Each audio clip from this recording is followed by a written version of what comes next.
இயேசுவில் அன்புக்குரியவர்களே, இன்றைய நற்செய்தியில் விண்ணக அதிகாரத்தோடு திருமுழுக்கு கொடுக்க இருக்கின்ற இயேசுதான் மெசியா.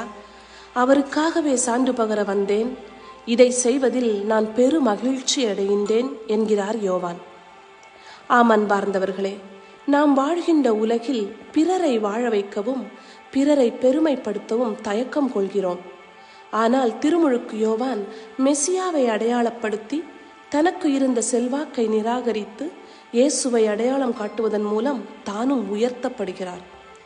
பிறரை வாழ்த்தி பேசுவதன் மூலமும் பிறரை வாழ வைக்க வழிவகை செய்வதன் மூலமும் தாழ்ச்சியாக இருப்பதன் மூலமும் நாமும் நமது வாழ்க்கையில் உயர்த்தப்படுகின்றோம் என்பதை மனதில் வைத்து நமது தாழ்ச்சி எப்படிப்பட்டதாக இருக்கிறது என்பதை சிந்தித்து செயல்பட முயற்சி செய்வோம்.